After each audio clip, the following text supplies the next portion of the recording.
I'll look it up after. Are you here after? Yeah, I don't know that we're definitely not me.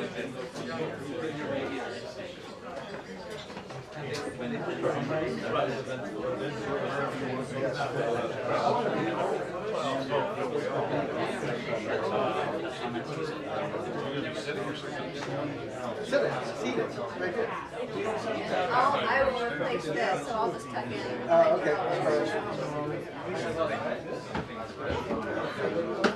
Or you might replace that. Yeah, I'm new media.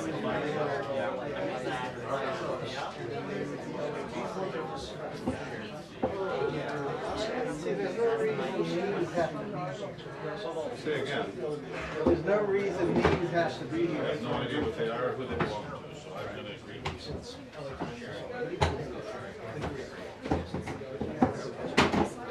Earlier, I love it. It's so beautiful.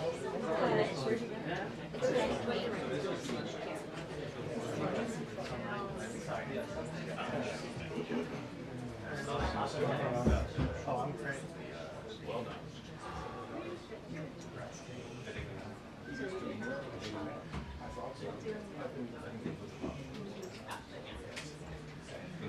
They should double down with me.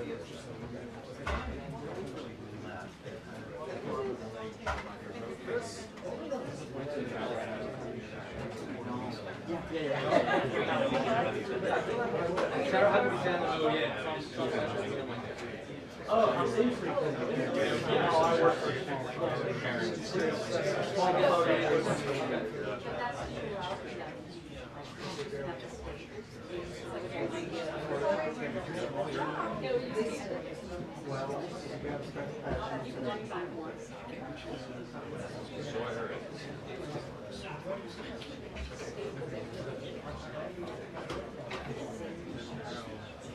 Yeah, yeah.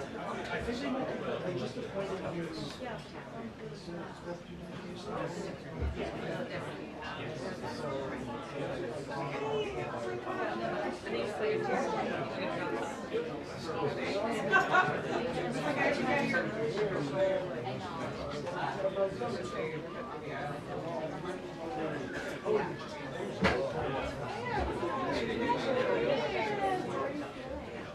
I guess. Before I was just missing. No, wait, how long? I know, that's an exciting one. Around that time is when I started eating like It's cold? Oh. You saw me that Air conditioning. Yeah.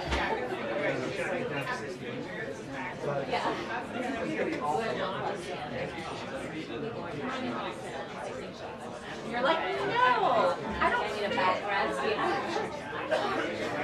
Yeah.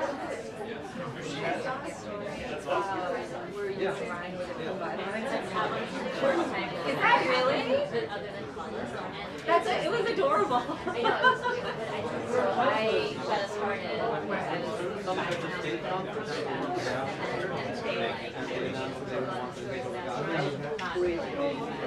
Oh, that's really funny. And then my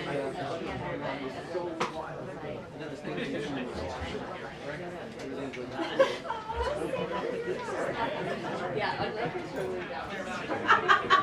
was it on the parted? Yeah. It was very cute. Yeah.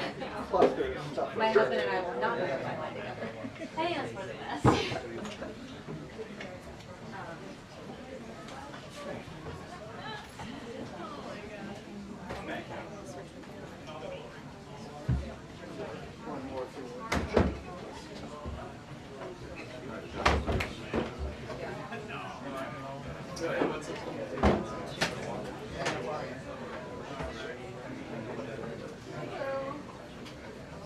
Yeah, were you going to sit in there?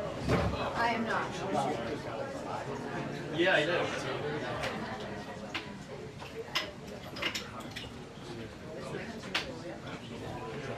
Oh, yeah. Thank you, sir. Well, I mean, it's like That is absolutely me. yeah, yeah. Oh, yeah. Yeah, no, this is but it is a good one. About what? He says excited? Yeah, I'll wait. Everything's overpriced.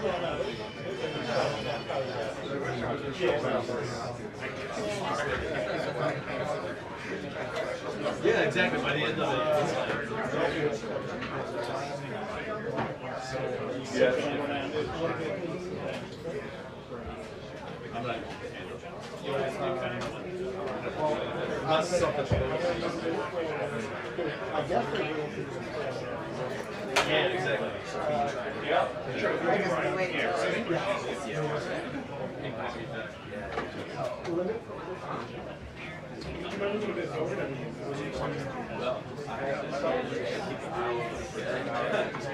I had something here too. So I'm really sorry. I'm just more moving with it. I mean,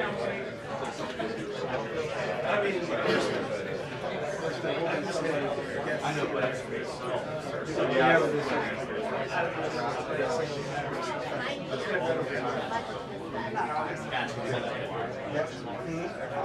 No, they bring in a new media person. So they're special. How are you? Yeah.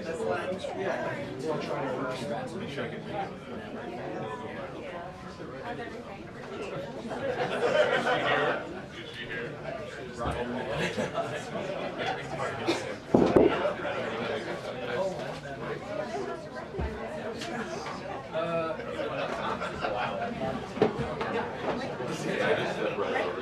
May release in position. Thank you. Hello. I'm mad at everyone. Okay, got it. yeah. Yeah, I see it. Yeah. I think you've texted me whatever the week says. There is a new truck.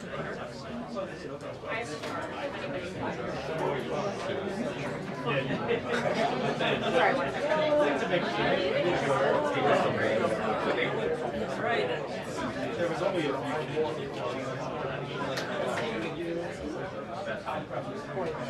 Good ticket.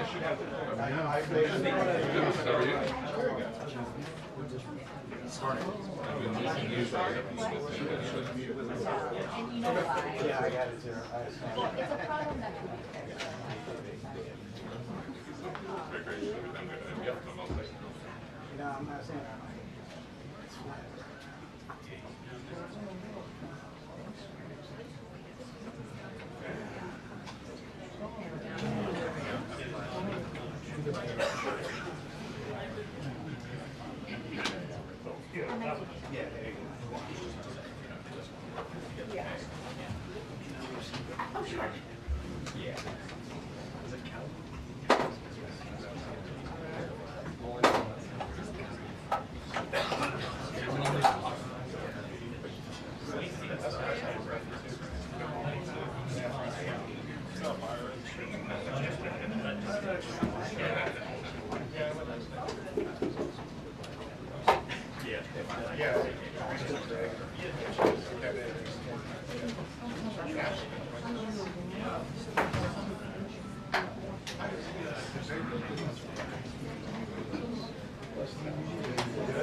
Yeah, thank you.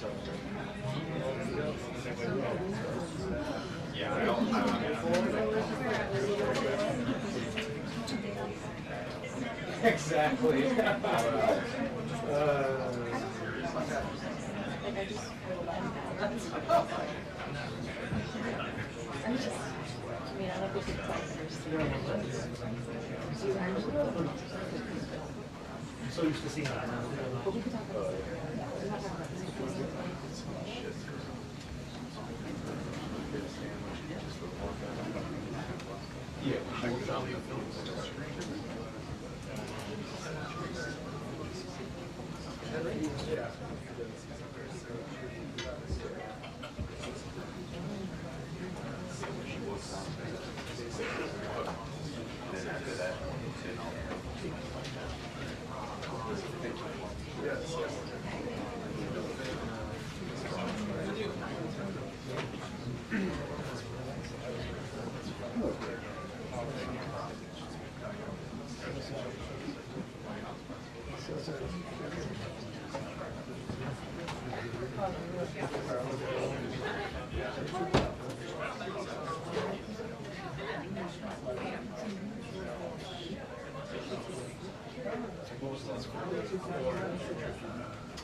Wait, so did you go?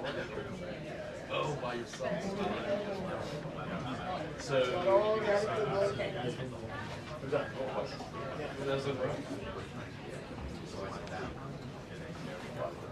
I keep it one.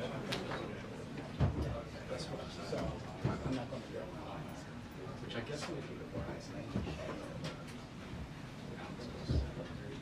Well, what you doing? I was thinking of those things. So I'm curious just because obviously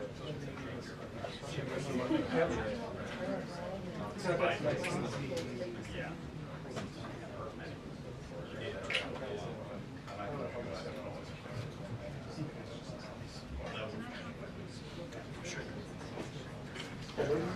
And there was no,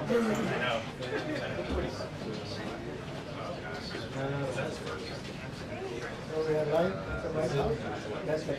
yeah, so it was like not on high stakes. That's what you used to? Yeah. But the light, that's the White House. Once again. Because they want to light, the White House, waiting for the White House to take a vote. That report is awesome.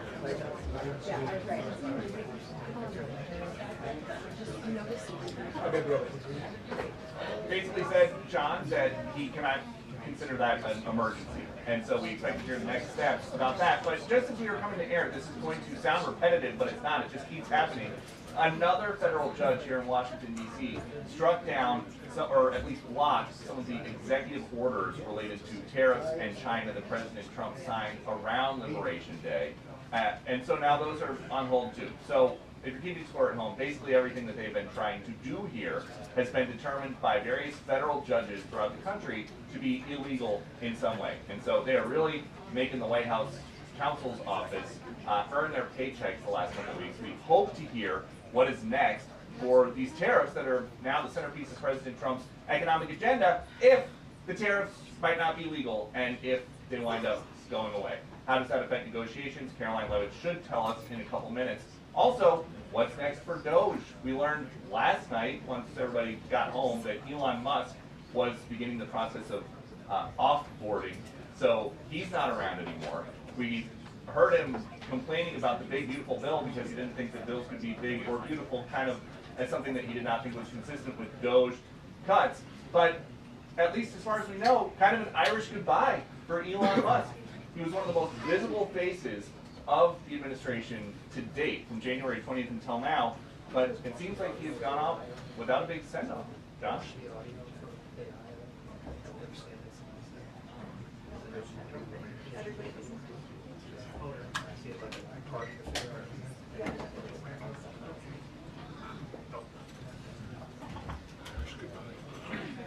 Thank you.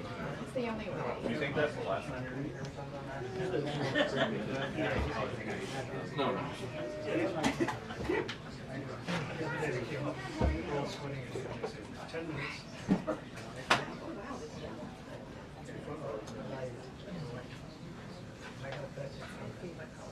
Is it too bright? No. I was thinking how it's gorgeous. I love this skirt. It's Jenny.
Oh no! Now you're telling me? Yeah.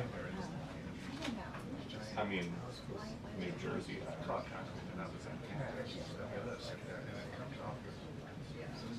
I'll find out.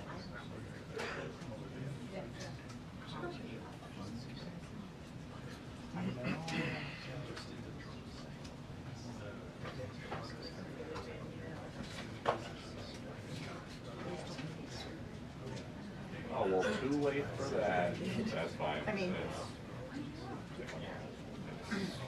because I'm sure that's Not today yet, but I'm just haven't appeared publicly.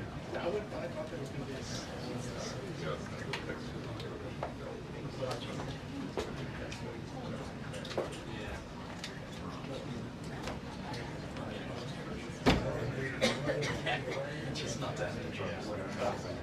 Okay. Clean. You're good. Okay. Should do more of that before we talk to people.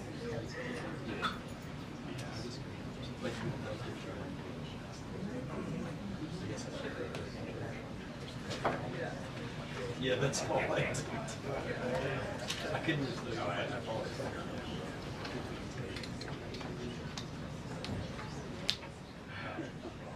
Yeah, mine's.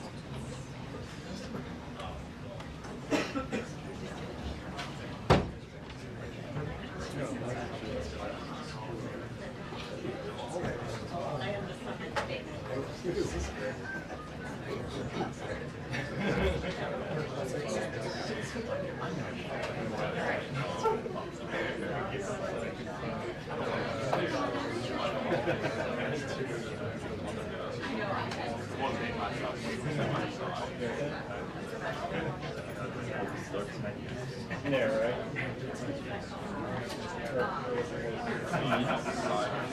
Where's all the rooms on the other side? Yeah. Need to go colonize it.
Hey, did you see my text?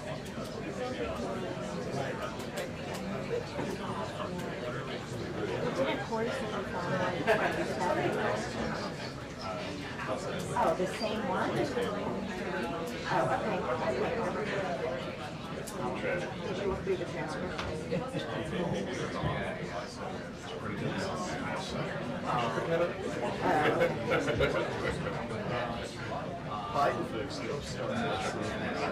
Yeah, sometimes we this is actually relatively.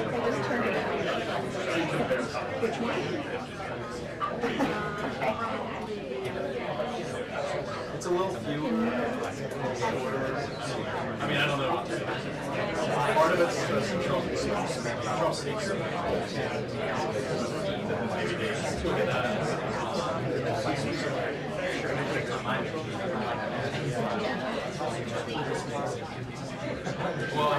So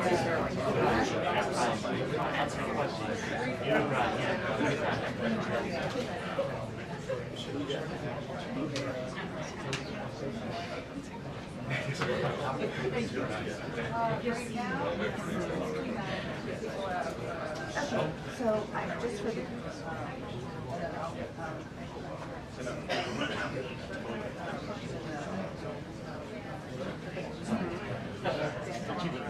no, I mean I know obviously, but it's old.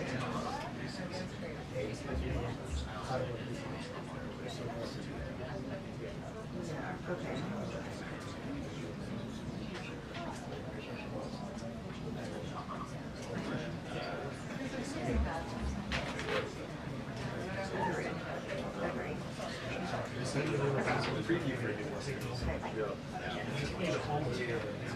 You like this? I believe the same. 2 minutes until the briefing. 2 minutes until the briefing. You know, it's like, and I don't know, I used to say it.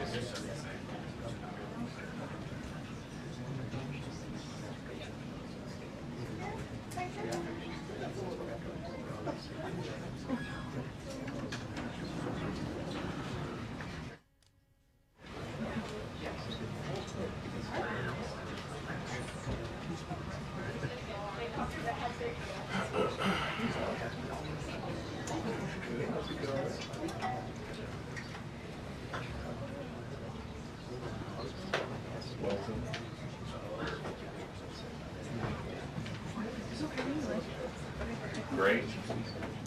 Just 6 weeks today for the baby and 13.5 pounds. Okay. It's big.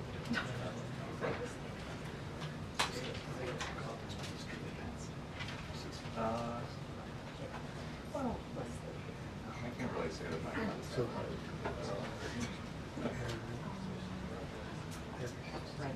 yeah. I'm kidding.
Yeah, exactly.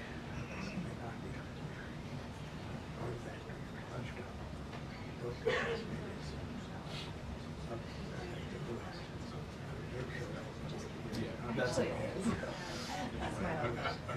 But just time.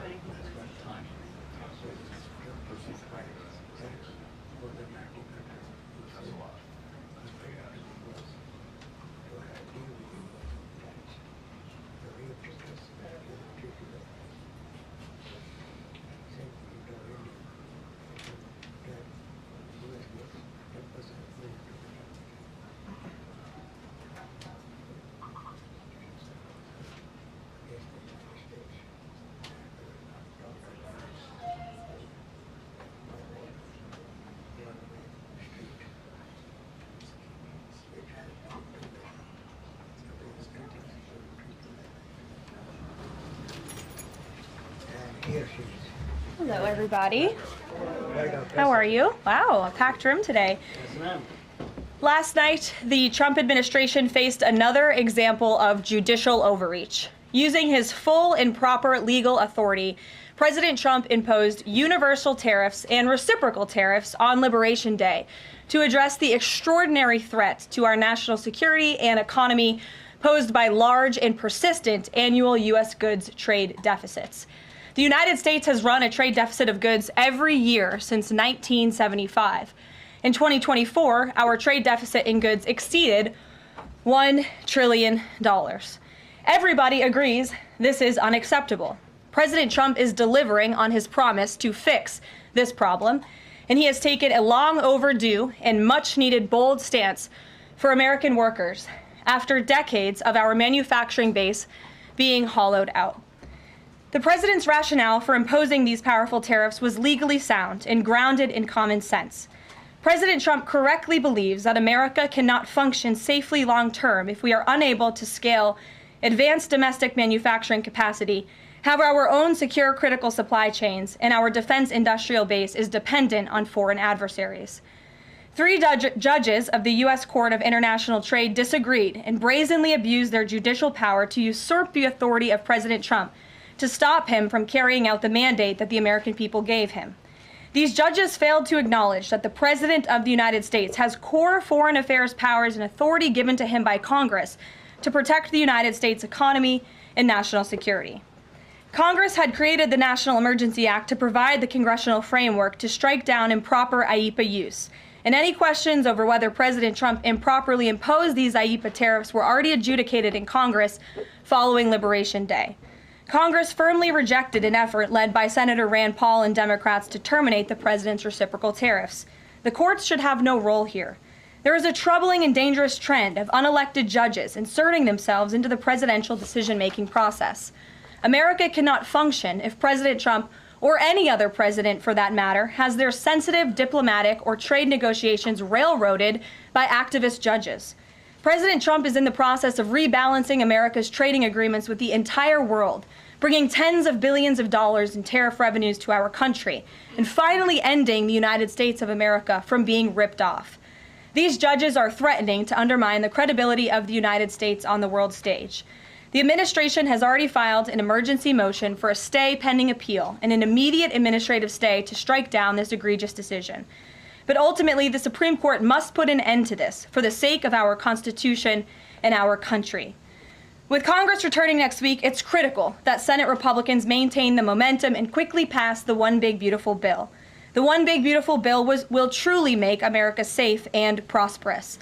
The One Big Beautiful Bill includes the largest border security investment ever. That's why the law enforcement groups are lining up to encourage its swift passage. The National Fraternal Order of in the country just endorsed key provisions of the bill. The FOP president announced their strong support, saying the One Big Beautiful Bill Act is more than legislation. It is a promise kept to the public safety officers across the country and a bold step toward an economy that respects, rewards, and uplifts the people who keep it safe. And the National Border Patrol Council, which represents nearly 20,000 Border Patrol agents, hailed the legislation as well. The group's president said this legislation provides a once-in-a-generation investment in the border security of our great country and will make America safer. The One Big Beautiful Bill will guarantee we can permanently have the safest, strongest, and most secure immigration system in American history. I also want to take the opportunity to debunk some false claims that have been circulating in the press about this bill. The blatantly wrong claim that the One Big Beautiful Bill increases the deficit is based on the Congressional Budget Office and other scorekeepers who use shoddy assumptions and have historically been terrible at forecasting across Democrat and Republican administrations alike. For example, just before Congress enacted the original Trump tax cuts at the end of 2017, the same CBO projected that growth would average a mere 1.9% over the next 10 years. However, by 2019, actual growth had surged to 3.4% once the Trump tax cuts went into effect, exceeding the CBO forecast by nearly 2 full percentage points. The CBO's latest forecast makes the same anemic growth assumptions as they did in 2017, missing the impact of the One Big Beautiful Bill. The CBO assumes long-term GDP growth of an anemic 1.8%, and that is absurd. The American economy is going to boom like never before after the One Big Beautiful Bill is passed. The largest middle-class tax cut in history, massive deregulation, and the most aggressive domestic energy exploration ever will fuel small businesses, further boost private investment, increase workers' wages, and supercharge economic growth. The Council of Economic Advisors has factored in the effects of all these pro-growth policies and estimated in their own analysis that growth will average 3% in the long run after the One Big Beautiful Bill is passed, which is nearly double the ridiculous CBO projection. This higher growth would result in $4.1 trillion in additional revenue over the next 10 years. Between the common sense spending reforms contained in the One Big Beautiful Bill and the robust economic growth that will be generated as a result of it, there will be no increase to the deficit. The same analysis from the CEA shows just how this historic package will unleash prosperity and ignite a blue-collar boom across America. But if the radical Democrats get their way and the One Big Beautiful Bill does not pass, Americans will face a whopping $4 trillion tax hike. This is unacceptable to President Trump. President Trump will not allow Democrats to massively raise Americans' taxes. Senate Republicans must get this bill passed. Failure is not an option. The American people are counting on Republicans to deliver. In other news, despite all the doom casting from the media, Americans are growing more and more optimistic about the economy under this president. Consumer confidence surged in May with the biggest monthly jump in 4 years, smashing expectations. According to the release from the Consumer Confidence Index, the increase in confidence was broad-based across all age groups, income groups, and political affiliations. Our country is clearly heading in the right direction under President Trump's bold leadership. For the first time in history of Rasmussen polling, a majority of Americans believe the country is on the right track. It's unsurprising because the president is fulfilling the promises he made to the American people. Here in our new media seat today, we have the editor-in-chief of The Federalist, Molly Hemingway. The Federalist is led by Molly and Sean Davis and provides fearless journalism and coverage of politics and culture to millions of readers all over the world. Thank you for being here, Molly, and why don't you please kick us off? Thank you, Caroline. Thank you. In the first Trump administration, there was an effort to stymie the agenda of Trump through the Russia collusion hoax perpetuated by many people in the media, including some people seated here, or the media outlets they represent, and other Democrats as well. The second Trump administration, to reference what you said at the beginning, seems to be subject to an effort to stymie the agenda using rogue lower court judges. You mentioned that the Supreme Court could and should do something to rein in these lower court judges. Also, Congress could do something about it, but they don't seem terribly interested in it. It also seems there's not much of an actual coordinated effort from this White House to take and tackle this effort from judges, Democrats and other people using these judges to stymie the agenda. Is there an actual effort by this White House to tackle this issue in a comprehensive way, and if so, what is it? There is an effort by this administration to tackle these rogue judges and the injunctions and the blockades that we have faced in our broken judicial system in every case. I mean, we have seen time and time again these lower district court judges ruling against this administration in the president's basic executive authority and powers. And this administration is fighting every single one of those battles in court, including already the block that came down from the Tariff court, the IEPA court last night. And as on my way out here to the briefing room, I understand that there was another district court judge right here in Washington, D.C. who ruled against the president's tariff power. And I will get to the heart of your question, and I'm glad that we are addressing this in the room today, because nationwide injunctions ordered against the first Trump administration, Trump 1.0, account for more than half of the injunctions issued in this country since 1963. And President Trump had more injunctions in one full month of office in February than Joe Biden had in 3 years. And let me roll through some of these radical injunctions to paint the picture for the American people at home. These are not just talking points. These are real judges in the court of law who are trying to block the president's power and the policies that he was elected to enact. For example, a court ordered the Trump administration to return already deported terrorist aliens back to the United States. A court has ruled the Trump administration can't even temporarily pause our refugee programs. Courts prohibited the Trump administration from eliminating federal funding for child transgender surgery and mutilation, a practice that the American people overwhelmingly reject. A court also held that the Trump administration could not ban people experiencing gender dysphoria or mental health issues from serving in the military. Ridiculous. Courts prohibited the removal of transgender women from women's prisons despite potential physical harm to real women in those prisons, biological women. A Northern District of California judge issued an absurd ruling that the president cannot fire people within the executive branch without Congress passing a bill, even though Congress has expressly authorized the president through the Office of Personnel Management to authorize reductions in force across agencies. A court also ordered the Trump administration to rehire thousands of already fired employees in several cases. A federal judge blocked the Trump administration from defunding the Department of Education, another signature campaign promise that this president has the power to implement.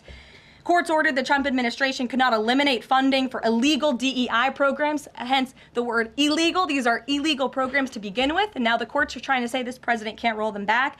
And a district court judge prohibited the president from issuing any categorical funding freezes. And then another court ordered on top of that the administration makes $2 billion of payments in 36 hours. These are just a few of the ridiculous orders that we have seen from lower district court judges every day, and we hope that the Supreme Court will weigh in and rein them in. But White House advisor Stephen Miller says it's judicial tyranny. Some people are calling it a judicial coup. You're saying you're responding to each and every one of these actions, efforts by these judges to delay or thwart the implementation of the agenda. But is there going to be anything more than that, or is it just going to let this operation continue, even though it could delay everything for years until the presidency is over? The administration is operating under the directive given to from the president that we need to comply with the court's orders. He's made that very clear, but we're going to fight them in court, and we're going to win on the merits of these cases because we know we are acting within the president's legal and executive authorities. And thanks for being here. Gabe. Thank you, Caroline. Question on tariffs, but first actually some foreign policy news, some breaking news. Some local Israeli media is reporting that Prime Minister Netanyahu told hostage families that he's accepted a 60-day truce offer. So can you confirm, have Israel and Hamas agreed to a truce? I can confirm that Special Envoy Witkoff and the president submitted a ceasefire proposal to Hamas that Israel backed and supported. Israel signed off on this proposal before it was sent to Hamas. I can also confirm that those discussions are continuing, and we hope that a ceasefire in Gaza will take place so we can return all of the hostages home, and that's been a priority from this administration from the beginning. I won't comment further as we are in the midst of this right now. So to be clear, you don't know if Hamas has accepted it yet? Not to my knowledge, but certainly if that becomes the case and this ceasefire goes into effect, you'll hear it directly from myself, the president, or Special Envoy Witkoff. On tariffs, Kevin Hassett earlier this morning, he brushed off a legal ruling, called it a hiccup, and he said that trade deal negotiations would continue. Why would other countries continue these trade deal negotiations given the ruling? Because other countries around the world have faith in the negotiator-in-chief, President Donald J. Trump. And they also probably see how ridiculous this ruling is, and they understand that the administration is going to win, and we intend to win. We already filed an emergency appeal. We expect to fight this battle all the way to the Supreme Court. These other countries should also know, and they do know, that the president reserves other tariff authorities, Section 232, for example, to ensure that America's interests are being restored around the world. But I can confirm that our ambassador for trade, Jameson Greer, already heard from countries around the world this morning who said they intend to continue with these negotiations. Peter. Thank you, Caroline. So many of the president's plans right now are being blocked by courts. If the courts are going to be the ones who are shaping policy, Does the president wish he would have just become a judge instead? I think the president would take this job over being a judge, and certainly the president is acting within his authority. He wishes judges would do the same. But so the courts are basically telling you guys they think that the White House's policies, the president's policies, are in some way against the law. So why can't President Trump ask the Republicans that control the House and the Republicans that control the Senate just to make a new law? Well, these laws have already been granted to the president by the Constitution and by laws that have been previously passed. I'll give you another example. For instance, we've been blocked in court for the revocation of visas from individuals who have the privilege of studying in the United States of America. Secretary of State Rubio has simply used his authority to revoke those visas, to revoke that privilege, and we've seen the courts try to block that. So if these judges want to be the Secretary of State or they want to be the president, they can run for office themselves. It should be the other way around. But all of the actions the president has taken rely on legal authorities that have already been granted to him by our nation's existing laws. And on a different topic, there are some folks in President Biden's inner circle who are now in talks with Republicans in Congress to give interviews about how they may have handled President Biden's decline. Is the president satisfied with aides only sitting for these transcribed interviews, or would he also like to see some kind of testimony from the former First Lady, Dr. Biden? I think, frankly, the former First Lady should certainly speak up about what she saw in regards to her husband and when she saw it and what she knew, because I think anybody looking, again, at the videos and photo evidence of Joe Biden with your own eyes and a little bit of common sense can see this was a clear cover-up. And Jill Biden was certainly complicit in that cover-up. There's documentation, video evidence of her clearly shielding her husband away from the cameras. They were just on The View last week. She was saying everything is fine. She's still lying to the American people. She still thinks the American public are so stupid that they're going to believe her lies. And frankly, it's insulting, and she needs to answer for it. Ouija. Thank you, Caroline.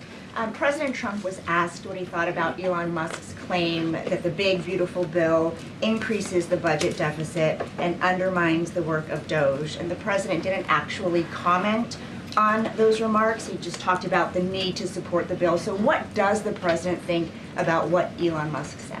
Well, the president is very proud of the one big beautiful bill, and he wants to see it pass. He wants the Senate to get to work on it and send it to his desk as quickly as possible. Of course, as you know, Elon Musk announced last night his departure as an official special government employee from the Trump administration. We thank him for his service. We thank him for getting DOJ off of the ground, and the efforts to cut waste, fraud, and abuse will continue. So he doesn't have any comment about Musk saying it adds to the deficit and it undermines all his work? The president commented on this. I commented on it. I told you that this bill saves $1.6 trillion according to the Council of Economic Advisors and the analyses that the president believes in. So he gave a comment. I gave a comment. Just because you don't like that comment doesn't mean it's not a comment. Rachel. Thanks, Caroline. Back on trade, I know you said the White House is going to fight this ruling in court. Is the administration actively reviewing other avenues, other options to carry out the president's trade policy? The president's trade policy will continue. We will comply with the court orders, but yes, the president has other legal authorities where he can implement tariffs. However, it does not dispute the fact that the president was right to declare a national emergency when it came to fentanyl and when it came to our crippling deficits and the lack of critical supply chains here at home. That is the reasoning for the president's tariffs. And the court didn't dispute those facts, by the way. And there have been other courts that have reaffirmed the president's position. In fact, a ruling in federal court earlier this month shows that the administration is in the right, said we will win on appeal. A federal district judge in Florida ruled that IEEPA, in fact, does grant the president the authority to unilaterally impose tariffs. And 20 years ago, I will add, they are not a court, the New York Times editorial board responded to the January 2005 trade deficit of $58.3 billion by writing an editorial entitled Dangerous Deficits.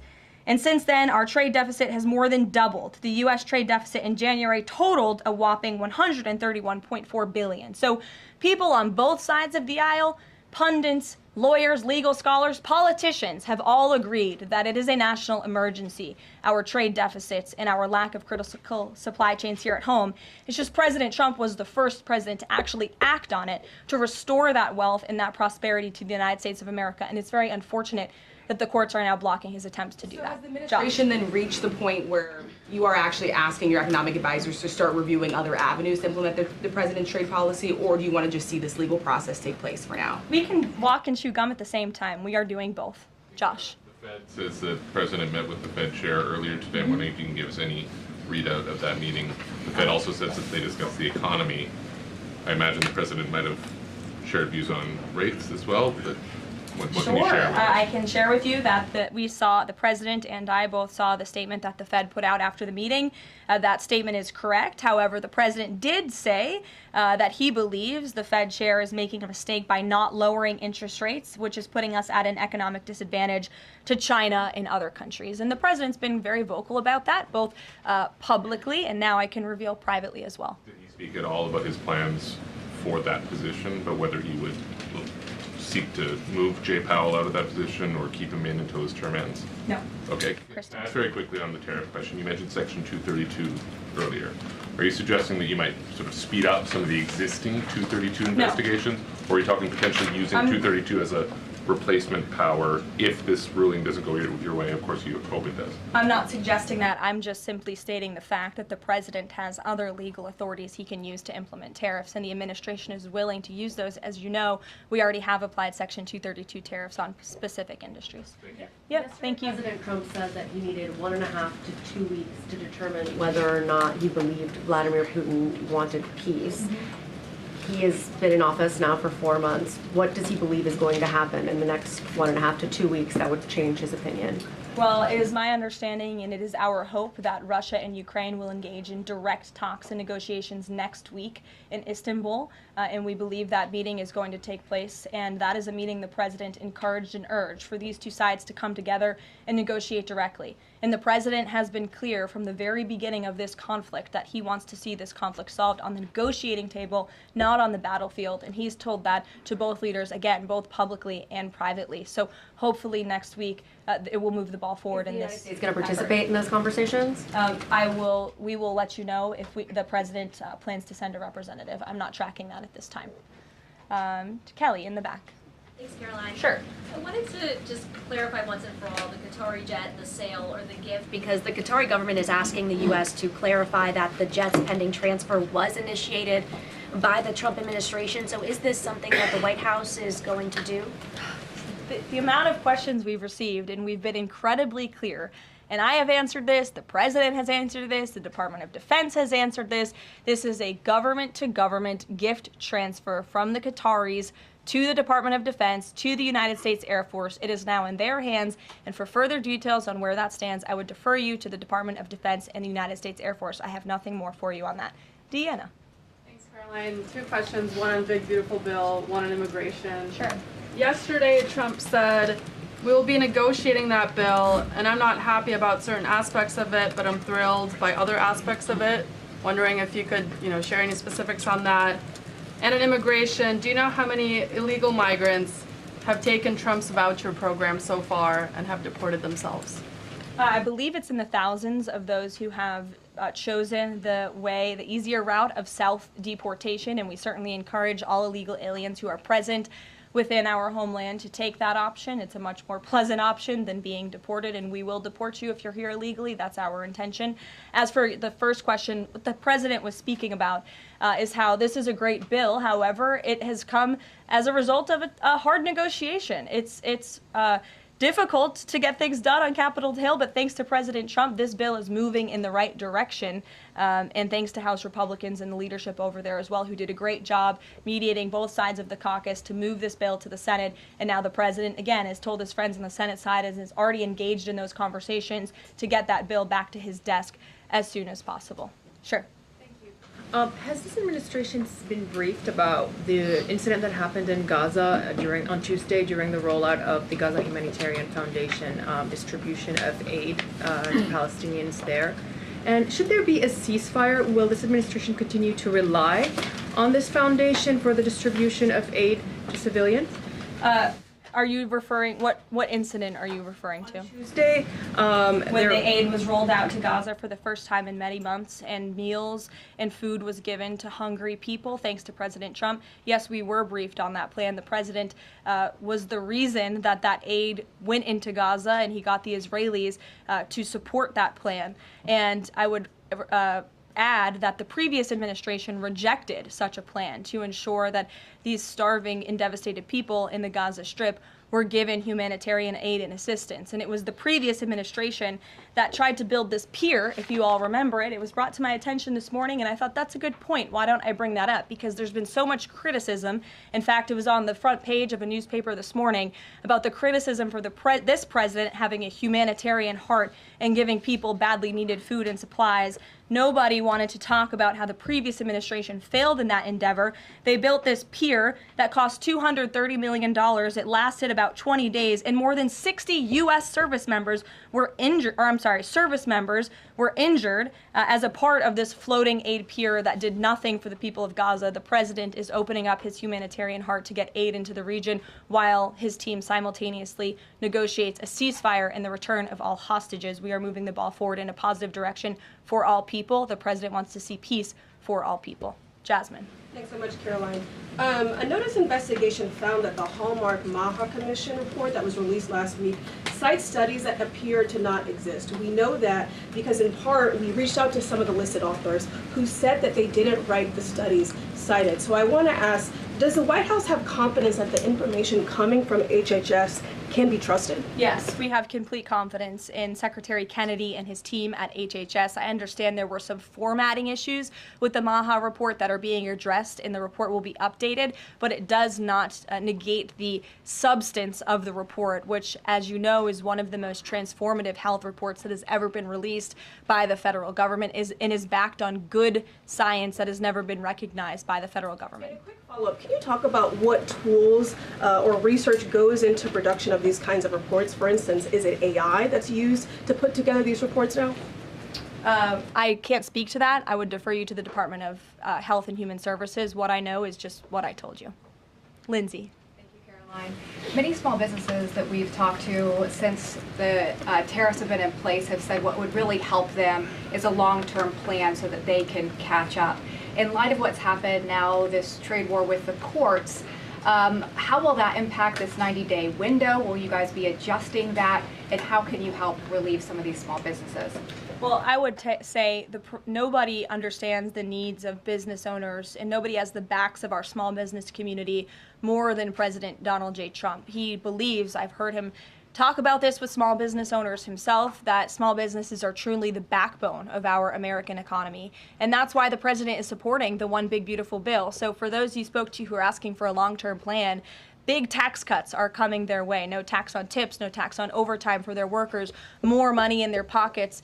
Their bottom lines will be larger. They can pay their people more. Wages are going to go up. Inflation will continue to come down. We've already seen energy prices plummeting as a result of this president's economic and energy agenda that he has been implementing across the federal government, reducing burdensome regulation. All of that is good news for small business owners across the country. That's why they strongly support the president, and that's the Trump economic plan that is underway. And again, you're emphasizing, I believe, the need to pass the One Big Beautiful Bill, and the president wants to see that happen. Sure. Will you still work within that 90-day window for these trade negotiations? Does that still stand? Again, as far as we're concerned, our trade agenda is moving forward, and we've already heard from countries around the world today who will continue to negotiate in good faith with the United States so we can cut good trade deals on behalf of the American people, and we fully expect to win this case in court. Sure. On Golden Dome, the president put out this number of $61 billion. How did he arrive at that? Is that the number it will cost to protect Canada, and is it negotiable, or where did it come from? I can certainly ask the president, and I can check in with our research team, and we'll get you the facts on that number. But the Golden Dome is certainly a significant investment in our nation's national security and homeland security to protect Americans, all of you in this room, from future threats. Any read out on, have the Canadians been talking in good faith about paying to be in it? I know they've expressed some interest. Well, the president has certainly expressed to the Canadians how we are essentially subsidizing their national defense. He brought it up in his meeting with their new leader here, and as you know, we'll be traveling to Canada next month for the G7, so I expect that topic of discussion to come up on that trip as well. Sure. Hey, thanks, Caroline. There was a May Day USA rally in Seattle that happened over the weekend that devolved into some protests and riots. The Seattle Mayor Harrell said that it was a far-right rally held here to provoke a reaction by promoting beliefs that are inherently opposed to our city's values, which he defined as LGBT values. I know the FBI is looking into this, but has the president reached out to the mayor at all, asked him to apologize for this, and is this something that the administration would consider an example of anti-Christian bias?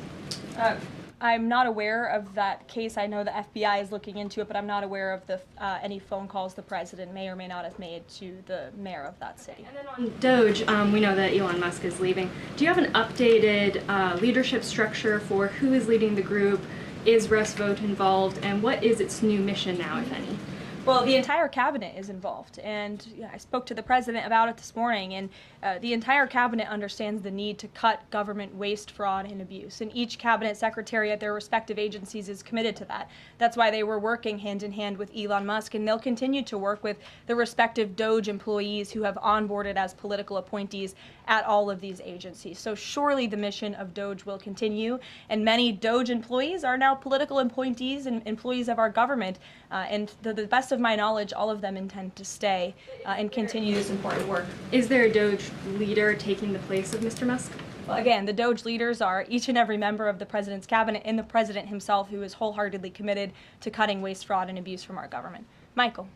Thank you, Caroline. There's conflicting reports out of the Middle East right now. Saudi television network Al Arabia is saying that Israel and Hamas have agreed to a 60-day ceasefire. Sources with Hamas are saying that has not been agreed to. If and when that does happen, will we expect to hear something from President Trump announcing that? As I said earlier, yes, indeed.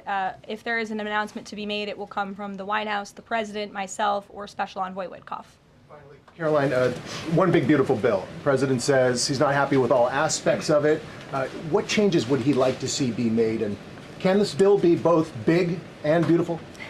It is a one big beautiful bill, as the name rings true, and the president, as I said, is currently working with his friends in the Senate who have some recommendations for the bill. Those negotiations and discussions are continuing, but the president's ultimate priority is to get this bill back to his desk for signature. And the president's priorities in this bill are non-negotiable in terms of the tax priorities he wants to see and the large tax cuts in the border investments that are currently in this bill. He is not going to allow them to go away for the American people. Sure, go ahead. Yes, I wanted to ask you about, has the president spoken to any of these foreign leaders about these agreements that have been reached, specifically the case of the United Kingdom that already has an agreement in place after this decision of the court in New York? Has the president talked to foreign leaders about what? About the court decision in New York. Which court decision in New York? The trade court. Oh, the trade court decision.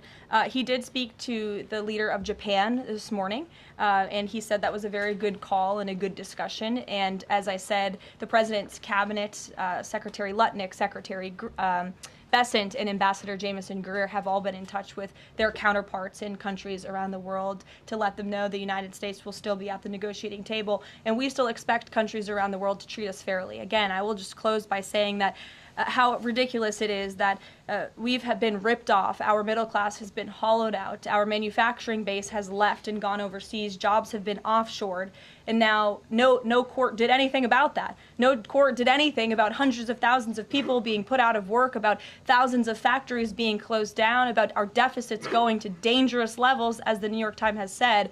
But now a court is trying to stop a president from trying to correct those wrongs of the past. And this administration will continue to do that. It's a promise the president made to the American people, and it's a promise they elected him on. We will win this battle in court, and the president will implement his America First trade policies. Thank you, everyone. Is the U.S. Steel situation tomorrow to speak? I can tell you the president greatly looks forward to going to Pittsburgh, Pennsylvania, where he will discuss this historic deal and discuss American jobs and American steel, and we hope to see you all there. Thanks, guys.